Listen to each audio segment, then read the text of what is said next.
Hello viewers!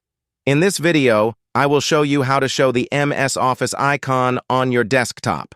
So how do we do this? Let's follow these simple steps.